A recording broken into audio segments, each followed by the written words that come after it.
Olá, meus amigos, minhas amigas, sejam todos muito bem-vindos à nossa aula de estudo da jurisprudência para o ENAM na matéria de Direito Processual Penal.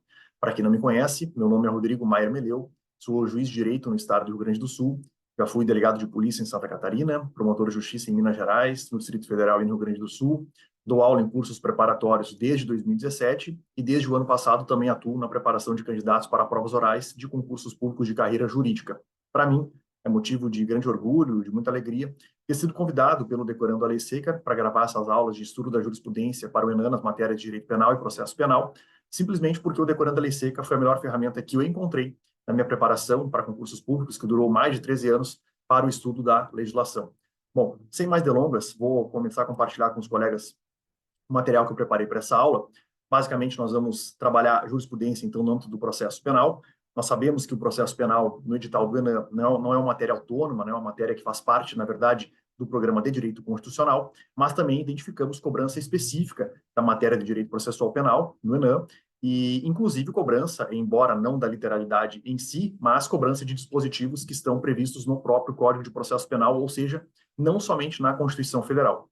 Antes de nós efetivamente começarmos, já convido os colegas a seguirem o professor lá no Instagram. Eu estou no Instagram como @Rodrigo Mário Meleu, e vai ser muito prazeroso recebê-los na minha rede social.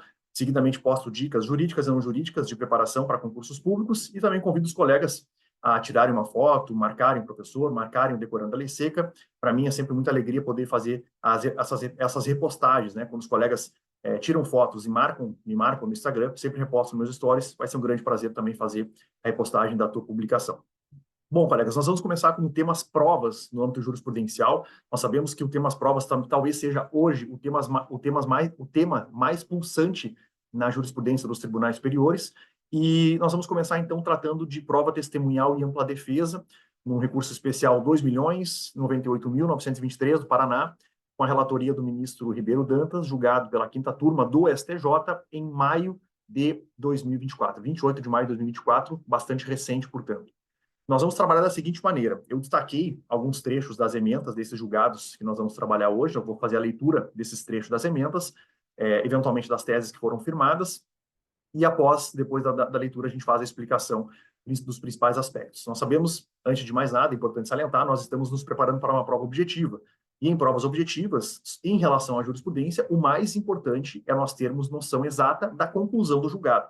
Evidentemente, quando você for se preparar para uma prova dissertativa, para uma prova oral, além da mera conclusão do julgado, é importante que você também tenha conhecimento dos fundamentos que levaram àquela conclusão. Mas, neste momento, para uma prova objetiva, que é o ENAM, nós temos principalmente que nos preocupar com a conclusão do julgado. Bom, então, o primeiro julgamento desse recurso especial relacionado à prova testemunhal e ampla defesa diz basicamente o seguinte nos principais trechos da emenda: o indeferimento de intimação das testemunhas de defesa devido à ausência de justificação, acompanhado da substituição dos depoimentos orais por declarações escritas, sem convocação para audiência, sob o entendimento de que são meramente abonatórias, compromete o equilíbrio processual e viola o direito à ampla defesa. Tais condutas configuram uma violação direta ao princípio da paridade de armas e acarretam a nulidade do ato processual, exigindo-se motivação adequada para indeferimento da intimação judicial das testemunhas de defesa com base no artigo 396-A do Código de Processo Penal. A autoridade judicial detém, sim, a prerrogativa de recusar diligências irrelevantes ou impetrantes, ou impertinentes. Contudo, essa prerrogativa deve ser exercida com fundamentação clara, especialmente quando afeta o direito de defesa. E a partir disso foram fixadas duas teses que, como regra, e na minha opinião, é o que, se for cobrado, esse julgado será cobrado na prova, serão cobradas essas duas teses. Teses essas que são as seguintes: primeiro, é vedado, é proibido ao juízo recusar a intimação judicial das testemunhas de defesa, nos termos do artigo 396-A do CPP, por falta de justificação do pedido, substituindo a intimação por declarações escritas das testemunhas, consideradas pelo juízo como meramente abonatórias, configurando violação do princípio da paridade de armas e do direito de ampla defesa. E, além disso, a segunda tese: o indeferimento do pedido de intimação de testemunhas de defesa pelo juízo criminal baseado unicamente na ausência de justificativo para intimação pessoal, previsto no artigo 396-A do CPP, configura cerceamento de defesa e infringe os princípios do contraditório e da ampla defesa. Bom, colegas, então, como vocês podem identificar, basicamente o que aconteceu nesse julgado, o que aconteceu no caso concreto analisado pelo STJ, foi que o juiz, em suma, indeferiu o pedido da defesa de intimação das testemunhas para audiência de instrução e julgamento, sob alguns fundamentos que não foram aceitados, né, que não foram aceitos, que não foram acatados pelo Superior Tribunal de Justiça, basicamente fundamentos esses que indicam violação segundo, né, a Corte da Cidadania, ao princípio da paridade de armas e ao direito de ampla defesa. Bom, algumas questões importantes. Primeira delas, observação número 1, a questão da necessidade ou não de a defesa demonstrar a necessidade, com perdão da redundância, de que as testemunhas sejam intimadas judicialmente. A questão é, a defesa tem que comprovar a necessidade de que suas testemunhas sejam intimadas ou não há necessidade? O STJ entendeu que não há necessidade. O STJ entendeu que, se a defesa fizer requerimento expresso na resposta à acusação de que as suas testemunhas devem ser intimadas judicialmente, a necessidade deve ser considerada como presumida. Nós sabemos que o artigo 396-A, que foi muito citado pelo STJ neste julgado, estabelece que na resposta, qual resposta? Né? Na resposta à acusação, o acusado poderá arguir preliminares e alegar tudo o que interessa à sua defesa, oferecer documentos, justificações e especificar as provas pretendidas e arrolar testemunhas, qualificando-as e requerendo sua intimação quando necessário.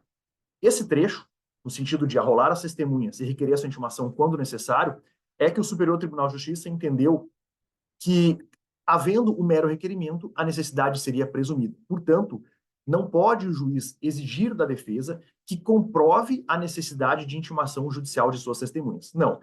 Se a defesa requereu a intimação judicial de testemunhas na sua resposta à acusação, essa necessidade é presumida e elas deverão ser intimadas. Além disso, a indicação de violação da ampla defesa por parte do Superior Tribunal de Justiça neste julgado se deve, sobretudo, ao fato de que, em 2008, com a reforma processual promovida pela Lei 11.719, que introduziu o artigo 396-A, esse dispositivo que acabamos de ler, no CPP, teve justamente como um dos seus principais objetivos o fortalecimento do princípio da ampla defesa. Esse foi sim, um dos principais objetivos da Lei 11.719, que, dentre outras coisas, incluiu o artigo 396-A do CPP. Nós sabemos que o princípio da ampla defesa, né, preconiza, dentre outros aspectos, que o réu, né, na hipótese de um processo penal, o acusado tem uma ampla gama de instrumentos de defesa à sua disposição. E sabemos também que a ampla defesa pode ser visto sob o viés da defesa técnica e da autodefesa. E que a defesa técnica, que a autodefesa, por sua vez, pode ser vista sob o viés do direito de presença e do direito de audiência. Essas são as principais considerações a respeito do direito de ampla defesa, né? Além disso, o direito de ampla defesa também indica a possibilidade, a faculdade, o direito de o réu produzir todas as provas necessárias para a confirmação das suas teses, principalmente para a demonstração de sua inocência. E nesse sentido, vale recordar, pessoal, que os tribunais superiores entendem, e a doutrina também vai nesse sentido, que o réu pode, inclusive, se utilizar de provas ilícitas se for em seu benefício, seja para comprovar sua absolvição ou alguma redução de pena. E sabemos que isso, por exemplo, não é admissível por parte do Ministério Público ou por parte do querelante numa ação penal privada. Então, diante disso, dessa consideração da amplitude, da grande magnitude do direito de ampla defesa, o Superior Tribunal de Justiça entendeu que, se o juiz obriga o réu a justificar o motivo para a intimação das suas testemunhas, ele estaria violando justamente um desses vieses da ampla defesa, que é esse viés da grande faculdade, da grande possibilidade que tem o réu de produzir provas. Então, o fato de, eventualmente, o magistrado entender que testemunhas são meramente abonatórias não justifica que ele determine um ônus maior à defesa do que ele teria imposto se as testemunhas por ele não fossem consideradas abonatórias. Essa diferenciação não é feita pelo Código de Processo Penal. O Código de Processo Penal não faz diferença entre testemunhas abonatórias ou não abonatórias. Então, não poderia também o juiz fazê-lo no seu despacho, determinando que, só porque são testemunhas abonatórias, na minha opinião, deve a defesa comprovar a necessidade. Não, essa necessidade é presumida, como já indiquei para vocês, e, além disso, esse comportamento judicial viola o princípio da ampla defesa, que nós sabemos, inclusive, que tem previsão constitucional no artigo 5º da Constituição Federal, no sentido de impedir que o réu tenha acesso a essa gama de recursos para poder promover a sua defesa e comprovar as suas teses. Além disso, algo muito importante ficou assentado no julgado diz respeito à questão da violação da paridade de armas, colegas. Isso porque o Ministério Público não precisa, na sua denúncia, ou até mesmo querelante, na sua queixa-crime, indicar eventualmente, um motivo específico para que as suas testemunhas arroladas sejam intimadas. Então, se o Ministério Público querelante não precisam justificar a necessidade de intimação judicial das suas testemunhas, fazer tal exigência em relação ao acusado claramente é uma violação do princípio da paridade de armas ou da igualdade processual, porque nós estaríamos dando, então, um tratamento mais rigoroso para o réu do que aquele conferido para o Ministério Público. E nós sabemos que o réu, diante, sobretudo, da sua fragilidade em um processo penal, já que no outro lado, né, do outro lado deste processo penal, nós temos o Estado, especificamente representado pelo Ministério Público, em verdade, como regra, a igualdade material determina que posições jurídicas privilegiadas sejam concedidas ao réu e não ao Ministério Público no processual penal.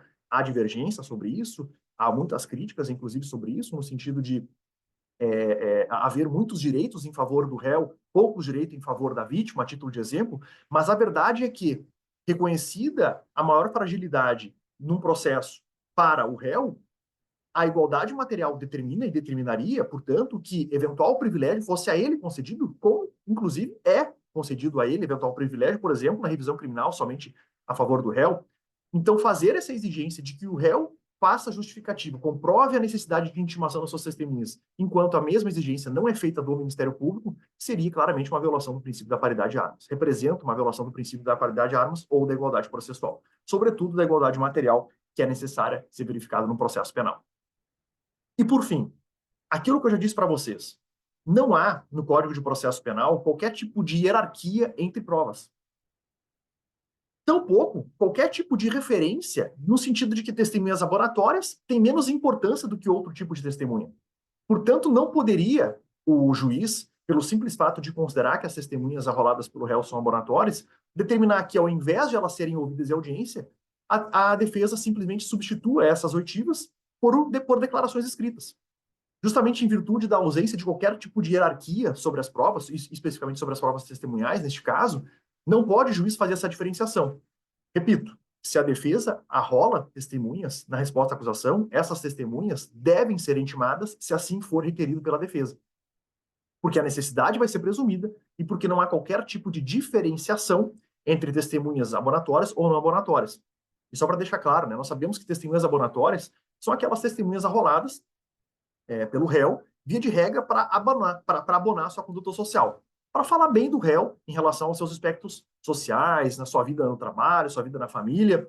Só que é muito importante a gente ter em conta que uma das fases da dosimetria da pena, especificamente a primeira, na hipótese do artigo 59 do Código Penal, em que o juiz verifica as circunstâncias judiciais, é justamente a fase em que o juiz analisa, dentre outras coisas, algumas questões que somente podem ser referidas por testemunhas laboratórias, como, por exemplo, a conduta social do réu.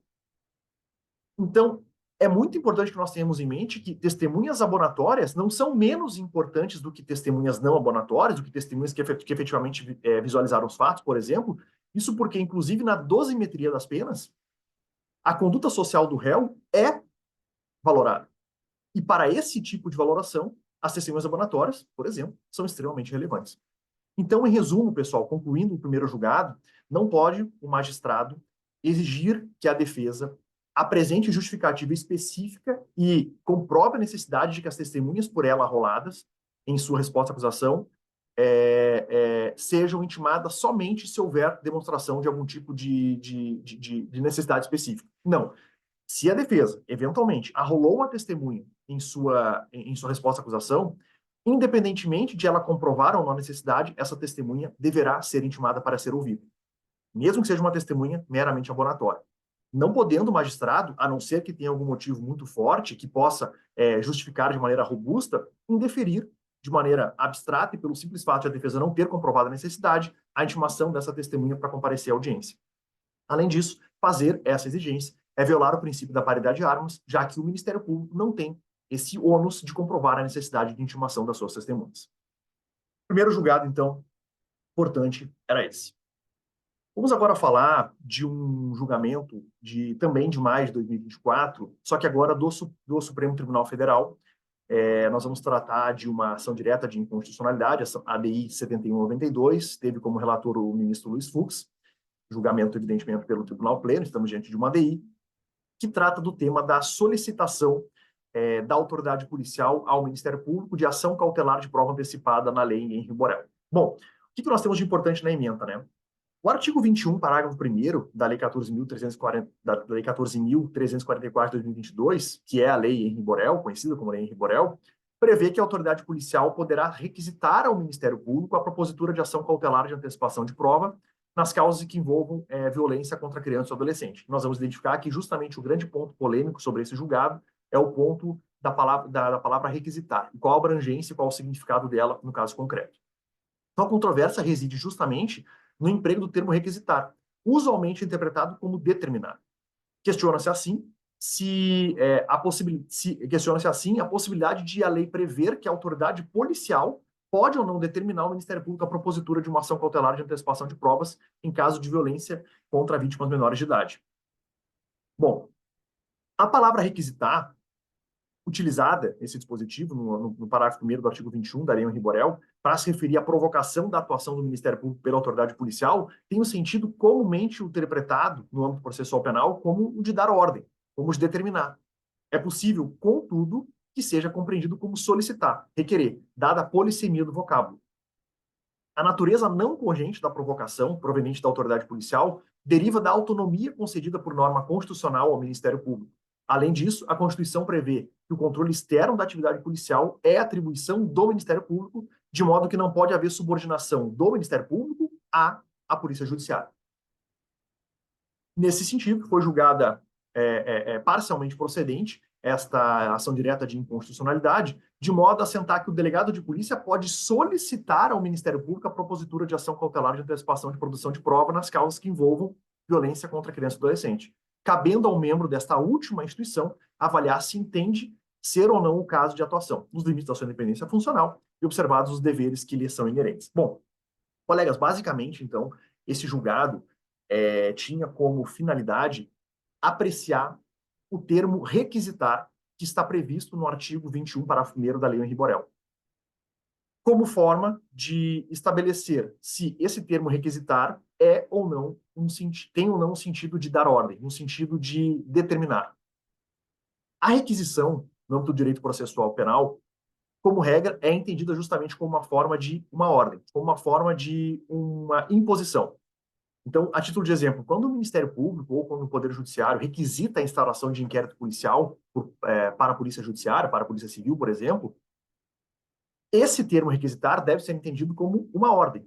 Embora não haja, e é importante que se diga, qualquer tipo de ascendência hierárquica entre Polícia Civil ou Polícia Federal e Polícia Judiciária em geral, Ministério Público e Poder Judiciário, a verdade é que, em virtude da estrutura constitucional brasileira, e, sobretudo, no âmbito do Ministério Público, em virtude de o Ministério Público ter o poder de fazer, ter o poder-dever de fazer o controle externo da atividade policial, entende-se que, quando o Ministério Público ou quando o Poder Judiciário requisita a instauração de um inquérito policial, essa requisição, como regra, deve ser atendida, por ter natureza jurídica cogente, por se tratar de uma ordem, embora inexista, repito, ascendência hierárquica entre as funções. No caso concreto, portanto, a dúvida era: e se a autoridade policial requisita? O Ministério Público também tem o dever legal de atender à requisição da autoridade policial, do delegado de polícia? E aí que se chegou à conclusão de que não. Embora, repito, não haja ascendência hierárquica entre o Ministério Público e a Polícia Judiciária, a verdade é que o Ministério Público, inclusive por determinação constitucional, tem poder-dever de fazer controle externo da atividade policial.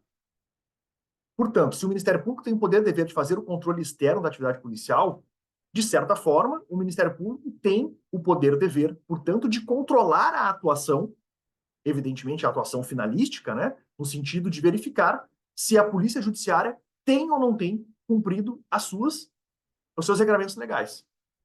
Repito, não há ascendência hierárquica entre o Ministério Público e a Polícia Judiciária, mas essa determinação constitucional de controle externo da atividade policial leva ao Ministério Público uma série de direitos, mas também de deveres em relação a esse controle. E a ideia de que o Ministério Público faz o controle externo da atividade policial, mas que a autoridade policial não tem qualquer dever ou direito de controle externo em relação ao Ministério Público, indica que, embora a requisição do Ministério Público para a Polícia Civil ou para a Polícia Federal deva ser vista como uma ordem, a recíproca não é verdadeira. E, portanto, uma requisição feita por uma autoridade policial ou Ministério Público não necessariamente deve ser atendida. Nesse sentido, ainda, é importante salientar que a própria Constituição Federal estabelece uma autonomia ao Ministério Público, assim como independência funcional aos seus membros. Portanto, se nós entendêssemos que a requisição da autoridade policial, nesse caso especificamente, né, é para a instauração de ação cautelar de produção antecipada de provas no âmbito de crimes praticados com violência contra a criança e adolescente. Mas, no geral, se nós entendêssemos que a autoridade policial pode requisitar do Ministério Público diligências, isso, de certa forma, também, segundo o STF, estaria violando a autonomia ministerial. É evidente, pessoal, que a Polícia Civil também tem autonomia, que o delegado de polícia também tem autonomia, né? É um cargo extremamente relevante na nossa órbita constitucional, com funções absolutamente importantes dentro da estrutura do direito processual penal. Todavia, não é menos verdade que a estrutura constitucional e essas determinações constitucionais e também infraconstitucionais de que o Ministério Público exerça o controle externo da atividade policial e de que o Ministério Público tenha autonomia em relação às suas manifestações, leva-nos a crer, portanto, que quando a lei prevê a possibilidade de a polícia judiciária, o delegado de polícia, requisitar ao Ministério Público a instauração de algum procedimento, neste caso especificamente esse procedimento de produção antecipada de provas, em verdade, não se está diante de uma ordem ou não se está diante de uma determinação, não se está diante de um pedido de natureza cogente, e sim diante de uma solicitação. Basicamente foi isso que ficou decidido. Então, este termo, requisitar, previsto no parágrafo 1º do artigo 21 da Lei Henri Borel, deve ser interpretado, na verdade, como solicitar. Evidentemente, colegas, se estiverem presentes os requisitos legais para a instauração, para o início dessa ação cautelar de produção antecipada de provas, deve o Ministério Público exercê-la, inaugurá-la, ajuizá-la. Mas vejam, o que determina a obrigatoriedade de um Ministério Público ajuizar essa ação não é a requisição do delegado de polícia, e sim a presença dos pressupostos, dos requisitos legais para a sua instauração, para o seu ajuizamento, de acordo, evidentemente, com o juízo de autonomia jurídica que deve ser feito pelo membro do Ministério Público. Portanto, o delegado de polícia, em verdade, não requisita, mas sim solicita ao Ministério Público que atue no presente caso. Basicamente, esse é o julgado.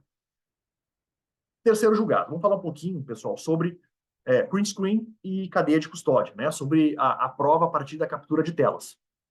Algumas coisas importantes. Vamos lá. Basicamente, nós estamos diante de um agravo regimental, no habeas corpus 828.054, Rio Grande do Norte. Ministro Joel Ilan, como relator, julgado pela 5ª turma do STJ em abril de 2024. Bom, o que basicamente decidiu o STJ neste caso? Quais são os principais pontos da emenda? Diante da volatilidade de dados telemáticos e da maior suscetibilidade de alterações, imprescindível se faz a adoção de mecanismos que assegurem a preservação integral dos vestígios probatórios, de forma que seja possível a constatação de eventuais alterações, intencionais ou não, nos elementos inicialmente coletados, demonstrando-se a rigidez do caminho percorrido pelo material. Muito cuidado agora, atenção. A observação do princípio da mesmidade visa assegurar a confiabilidade da prova, a fim de que seja possível se verificar a correspondência entre aquilo que foi colhido e o que resultou de todo o processo de extração da prova de seu substrato digital. Uma forma de se garantir a mesmidade dos elementos digitais é a utilização da técnica do algoritmo hash, a qual deve vir acompanhada da utilização de um software confiável, auditável e amplamente certificado que possibilite o acesso, a interpretação e a extração dos dados do arquivo digital. De relevo trazer à baila o entendimento majoritário desta 5ª turma, no sentido de que é ônus do Estado comprovar a integridade e confiabilidade das fontes de prova por ele apresentadas. É incabível aqui simplesmente presumir a veracidade das alegações estatais quando descumpridos os procedimentos referentes à cadeia de custódia. Bom, colegas, basicamente nós estamos diante de um julgado que avaliou a possibilidade de meras capturas de telas de conversas de WhatsApp serem utilizadas como prova não de processual penal. A questão é possível que o mero print screen, né, que a mera captura de uma tela, seja utilizada como prova, seja valorada como prova no processual penal? Segundo decidiu o STJ, não. A mera captura da tela não tem segurança jurídica suficiente e não tem a segurança jurídica exigida pela cadeia de custódia, inaugurada no Código de Processo Penal pelo pacote anticrime, suficiente, né, para ser utilizada como prova no processo penal. Vamos a algumas observações importantes. Primeira delas, É importante a gente lembrar, colegas, que o conceito de cadeia de custódia está previsto no artigo 158-A do Código de Processo Penal, que foi introduzido pela Lei 3.964 de 2019, o pacote anticrime.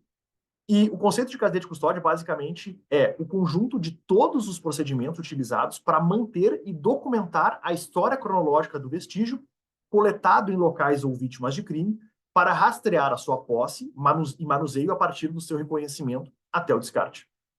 Portanto, o principal fundamento da necessidade de observância da cadeia de custódia é o princípio da mesmidade. O que significa isso? O que preconiza o princípio da mesmidade, que é um princípio não tão falado em julgados e pela jurisprudência?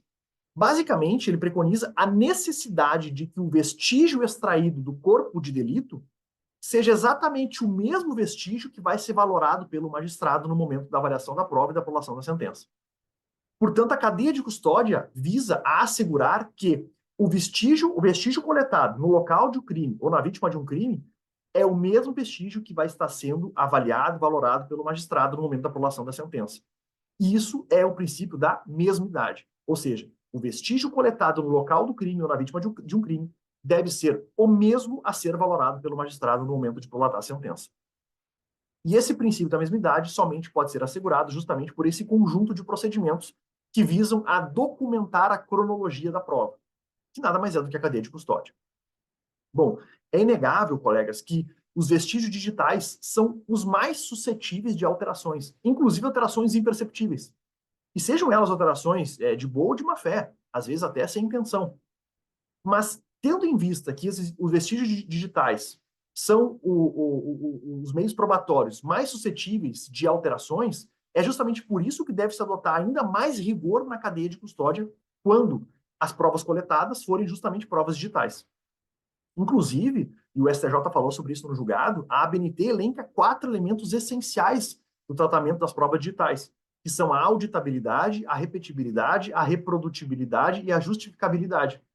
O STJ entendeu, portanto, que meras capturas de tela, ou seja, a simples realização de um print screen, não atendem a estes elementos.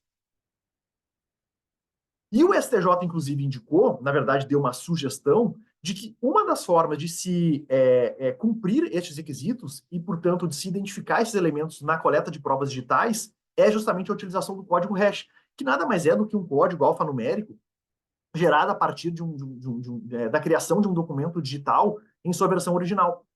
Ou seja, este código hash, a partir de um software específico, é gerado sempre que um documento digital, em sua versão original, é formado, é criado. E toda e qualquer alteração, ainda que mínima deste documento, também levará a uma alteração inexorável do código hash. Portanto, o código hash é uma das principais formas, uma das principais ferramentas de se garantir que a cadeia de custódia, no âmbito de coleta de provas digitais, foi respeitada.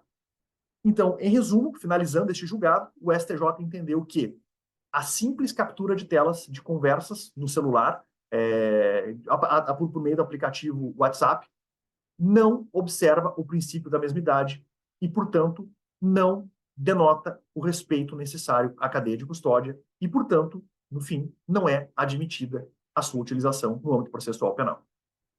Este foi o julgado do STJ. Bom, quarto julgado, vamos falar um pouquinho sobre o interrogatório. Ainda no tema as provas. O interrogatório deve ser o último ato da instrução, mesmo que haja testemunha a ser ouvida por carta precatória. Esse julgado é bastante interessante. Recurso especial 2.091.667, da relatora ministra Daniela Teixeira, também julgado pela quinta turma, também julgado em maio de 2024, absolutamente recente. O que diz basicamente esse julgado? A defesa do apelante requereu que os interrogatórios denunciados fossem o último ato da instrução, ou seja, após as oitivas de todas as testemunhas de acusação, o pedido foi indeferido pelo magistrado de acordo com o termo de audiência. O interrogatório é essencialmente um ato de autodefesa. Nós sabemos que há uma certa divergência quanto a isso, se o interrogatório é meio de prova ou um meio de defesa, e hoje em dia tem-se entendido que o interrogatório tem natureza híbrida, né? É tanto entendido como meio de prova quanto meio de defesa. Mas o STJ diz que ele é essencialmente um ato de autodefesa. Mas não foi dada à ré a possibilidade de se manifestar ao final da instrução sobre os fatos apontados pela testemunha ou sobre as provas de acusação, com que poderia ter influenciado na formação do convencimento do juiz. Assim, O disposto no parágrafo 1º do artigo 221 do Código de Processo Penal se aplica apenas à oitiva de testemunha, não alcançando o interrogatório da acusada, que deve ser o último ato do processo, ou da instrução. Por outro lado, a redação do artigo 400 do CPP elenca nitidamente a ordem a ser observada na audiência de instrução e julgamento, de forma que a alusão expressa ao artigo 222 em seu texto apenas indica a possibilidade de inquirição de testemunhas por carta precatória fora da ordem estabelecida. Neste caso, cuidado, atenção, esse é o grande ponto, o Código viabiliza, justamente no artigo 400, apenas a oitiva de testemunha de acusação após a oitiva da testemunha de defesa, e não que se interrogue o acusado antes da inquirição das testemunhas. Esse é o grande ponto. Vamos agora avaliar, então, o que o STJ estabeleceu nesse julgado. Bom, primeiramente, colegas, a expedição de uma carta precatória para a oitiva de uma testemunha, embora não suspenda os depoimentos das demais testemunhas, suspende o interrogatório. É isso que decidiu o STJ. Bom, o Código de Processo Penal, no seu artigo 222, parágrafo 1º, estabelece que a expedição de uma carta precatória para oitiva de testemunhas, o artigo 222 justamente se refere às testemunhas, né? Então o parágrafo 1º, evidentemente, também se refere à oitiva de testemunhas, e esse parágrafo 1º estabelece que a expedição de uma carta precatória não suspenderá a instrução criminal. Mas percebam, esse parágrafo 1º está se referindo, evidentemente, ao seu caput, artigo 222, que trata da oitiva de testemunhas. Portanto, a interpretação que o STJ fez foi: a expedição de carta precatória não suspenderá a instrução criminal no que diz respeito à inquirição das testemunhas. Ou seja, esse dispositivo não se aplica para o interrogatório. E aí, o artigo 400 estabelece que na audiência de instrução e julgamento, a ser realizada no prazo máximo de 60 dias, né, proceder-se-á, e aí vem a ordem da tomada de provas na audiência, né? Primeiramente, declarações do ofendido, depois, inquirição das testemunhas arroladas pela acusação e pela defesa, nesta ordem, né? Ressalvado o disposto no artigo 222, bem como esclarecimentos de perito, acariações, reconhecimento de pessoas e coisas e, por fim, o interrogatório do acusado. Percebam que o artigo 400 expressamente refere, no que diz respeito à ordem de inquirição das testemunhas, uma ressalva. Ele diz assim, né, que na audiência de instrução, além das declarações do ofendido, haverá a inquirição das testemunhas arroladas pela acusação e pela defesa, nesta ordem, ressalvado o disposto no artigo 222 deste Código, que é justamente o artigo que nós falamos anteriormente, lá do parágrafo 1º, dizia que a expedição de carta precatória não suspende a instrução criminal. Percebam que quando o artigo 400 faz essa ressalva, dizendo ressalvado o disposto no artigo 222, esta ressalva se refere exclusivamente à ordem de inquirição das testemunhas. Portanto, o artigo 222 do CPP, ao estabelecer que a expedição de carta precatória não suspende a instrução criminal, e ao ser repetido no artigo 400 como uma ressalva, refere apenas que essa não suspensão do processo criminal autoriza tão somente a inversão da ordem de oitiva das testemunhas, no sentido de que uma testemunha de defesa seja ouvida antes de uma testemunha de acusação, mas não que o interrogatório do acusado possa ser feito antes da oitiva das testemunhas. Portanto, colegas, a questão é a seguinte: se é designada uma audiência de instrução e julgamento, chega-se no dia dessa instrução e julgamento, e se verifica que, a título de exemplo, há 2 testemunhas arroladas pelo Ministério Público e uma testemunha arrolada pela defesa. Só que uma das testemunhas arrolada pelo Ministério Público não vai ser ouvida naquele dia porque ela reside em outra comarca e foi expedida a carta precatória para ser ouvida. A questão é: o magistrado ouve a testemunha do Ministério Público, que está presente na audiência, e fica a dúvida: ele poderia, neste caso, ouvir a testemunha de defesa, ainda que a testemunha do Ministério Público a ser ouvida por carta precatória ainda não tenha sido ouvida? Esse ponto é que é autorizado pelo artigo 222, parágrafo 1º, ao estabelecer que a expedição de uma carta precatória não suspende a instrução. Então, o magistrado estará autorizado a ouvir a testemunha de defesa, ainda que a segunda testemunha do Ministério Público não tenha sido ouvida lá por carta precatória ainda, ou ainda que a carta precatória não tenha sido devolvida. Então, é isso que é muito importante. A expedição de uma carta precatória para a oitiva de uma testemunha da acusação não suspende a instrução no que diz respeito à possibilidade de se ouvir antes dessa testemunha de acusação uma testemunha de defesa. O magistrado estaria, sim, autorizado a ouvir, neste exemplo que eu trouxe, a testemunha de defesa antes da testemunha do Ministério Público ter sido ouvida por carta precatória. Então, o juiz ouviria a testemunha do Ministério Público presente na audiência e, em seguida, já ouviria a testemunha de defesa. ainda que a carta precatória não tenha sido cumprida e ainda que esteja pendente, portanto, o depoimento de outra testemunha do Ministério Público. Agora, cuidado. Neste caso, ainda que o acusado estivesse presente nessa audiência, não poderia o magistrado proceder ao seu interrogatório. Justamente foi esse o entendimento do STJ. Porque o interrogatório do acusado, na hipótese era uma acusada, somente pode ser feito, aí sim, depois do retorno da carta precatória que foi expedida para a auditiva da testemunha do Ministério Público. Portanto, o artigo 222, parágrafo 1º, ao determinar que a expedição de uma carta precatória não suspende a instrução criminal, está se referindo tão somente à oitiva de prova, à coleta de prova testemunhal, à oitiva de testemunhas. E, nesse sentido, pode o magistrado ouvir uma testemunha de defesa antes da testemunha do Ministério Público a ser ouvida por carta precatória. Mas não pode o juiz proceder ao interrogatório enquanto pendente a oitiva de uma testemunha por carta precatória, enquanto pendente o retorno dessa carta precatória. Neste caso, este exemplo que eu estou trazendo para vocês, então, imaginemos que o magistrado ouviu a testemunha de acusação, ouviu a testemunha de defesa e suspendeu o processo. Não procedeu ao interrogatório. Por quê? Porque estava pendente o retorno de uma carta precatória para a oitiva de uma testemunha do Ministério Público. Aí sim, quando retornar esta carta precatória, o juiz deverá dar vista dessa carta precatória para o Ministério Público, para a defesa, para que as partes tenham ciência do conteúdo, para só então promover o interrogatório do acusado. Esse foi o entendimento firmado pelo STJ nesse julgamento. Basicamente, foi isso que o STJ decidiu. Nós vamos parar por aqui neste bloco, retornamos em seguida no próximo bloco com a continuidade dos julgados.